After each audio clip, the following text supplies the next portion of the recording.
देखिए हमारे सामने बैठे हैं हमारे जो है उस समय के सुपरस्टार, जो इनकी पहली फ़िल्म उस समय आ रही थी, पथेरन बैतले रेहडे पे। वो हमने देखी, उसी के माध्यम से हम सूरज भाई के साथ जुड़े 2012 में, और फिर हमने मिल के काम भी किया। और ये तो अभी अपने क्षेत्र के सुपरस्टार हो गए हैं, लेकिन मैं उस समय लेखक था और अब मैं धीरे धीरे आ रहा हूँ। अभी फ़िल्म लिखी है मैंने, किसान युग, उसके लिए मैंने इनको सजेशन दिए हैं। अब हमारी शूटिंग होंगी गेहूं की कटाई के बाद। तो अब उस समय के जो हमारी याद ताज़ा हैं सूरज भाई खुद करेंगे। बताइए सूरज जी। नमस्कार दोस्तों, मेरा नाम सूरज बंसल है। और जो इस समय मुझे आपसे मिला रहे हैं या मेरी वीडियो बना रहे हैं, उसका नाम उदय भाई हैं। और हमारी जो मुलाकात अब से करीबन 15 साल पहले हुई थी, तब मैं एक छोटा सा कलाकार भी था और रेहड़े पे सब्जी बेचता था। और ये इनका काम था अखबार बेचने का। ये कभी अखबार बेचते थे और हम सब्जी बेचते थे। तो इन्होंने कमेटी शुरू करी, तो कमेटी के थ्रू हमारी मुलाकात हुई। फिर इन्होंने मुझे एक आइडिया दिया, ये मेरा काम है। कैमरा घुमाएगा। जी।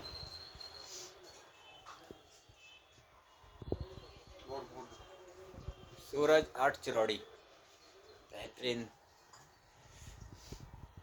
तो इन्होंने मुझे आइडिया दिया कि ये जो दुकानें होती हैं, दुकानों के जो बोर्ड होते हैं, आप इन बोर्डों को बनाओ। मैं कहने लगा, यार ये कोई काम थोड़ी है, एक दिन बनवा लिया किसी ने, फिर वो साल 6 महीने 2 महीने, मतलब 5 6 साल या 1 साल 2 साल 3 साल या एक बार बनवा के कोई फिर कभी बनवाया ही नहीं। और सब्जी जो ऐसी चीज़ होती है कि डेली। हाँ, डेली खाई जाती है और डेली ख़त्म हो जाती है, फिर वो रह जाती है, फिर खाई जाती है। जी। तो मैं उस समय सब्जी बेचता था। चलो जी, ठीक है जी।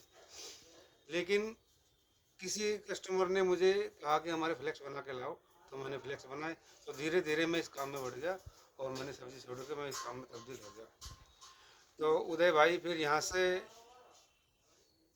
चिरौड़ी से, लौनी। हाँ लौनी चिरौड़ी से अपने नोएडा पहुँच गए, अपने रिश्तेदार के वहाँ पे। तो वहाँ पे इन्होंने अपनी नई ज़िंदगी स्टार्ट की और मैंने यहाँ पे अपनी नई ज़िंदगी स्टार्ट की। तो आज मैंने तो सब्जी छोड़ दी, लेकिन इन्होंने सब्जी पकड़ ली। फ़र्क इतना है कि मैं बेचता था, अब ये सब्जी उगाते हैं।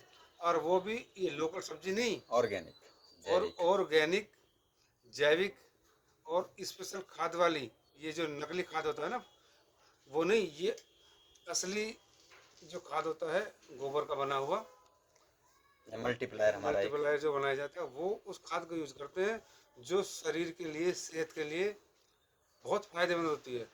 इससे इंसान कभी भी बूढ़ा नहीं होता, हमेशा जवान रहता है।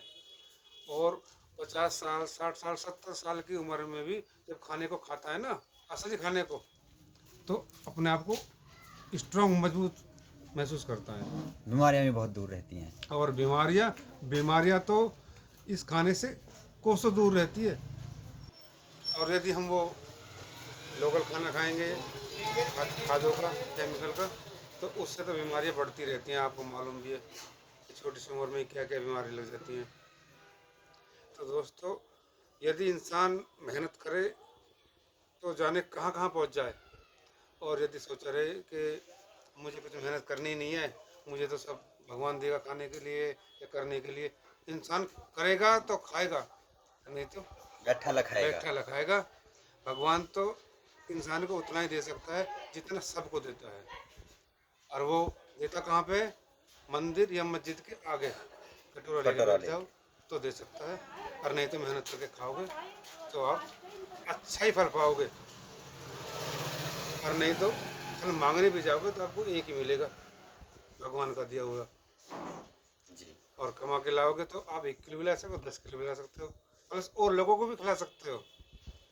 भगवान है, मैं मानता हूँ, लेकिन भगवान हमको शक्ति देने के लिए है, हिम्मत देने के लिए, ताकत देने के लिए। हराम का खाने के लिए नहीं है, मेहनत करके खानी चाहिए। तो जब सूरज जी, मैं एक छोटी सी चीज़ आपके लिए कहना चाह रहा हूँ कि आप उस समय सिर्फ एक ही काम करते थे और छोटा सा, लेकिन आज आप मल्टीटास्कर हैं। आज आप एक्टर भी हैं और प्रिंटर भी हैं, उसके साथ साथ में आपने और भी बहुत सारे काम घर पे बैठे ही अपने आज ने पूरा शोरूम टाइप बना दिया है। और पूरे लगभग ये समझ लीजिए आप जो बीज मैंने आपके अंदर एक डाला था कि आप ये काम करें, उसको आपने पूरी तरह से वट वृक्ष को बना दिया है। आपका बहुत बहुत धन्यवाद, आपने मेरी बात मानी। शुक्रिया।